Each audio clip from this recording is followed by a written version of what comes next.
अस्सलाम वालेकुम दोस्तों, क्या हाल है। उम्मीद है आप सब खैरियत से होंगे।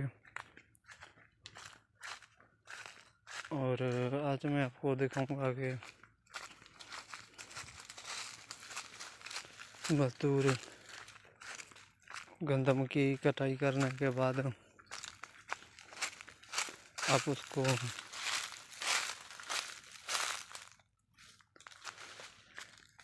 एक जगह पर जमा कर रहे हैं।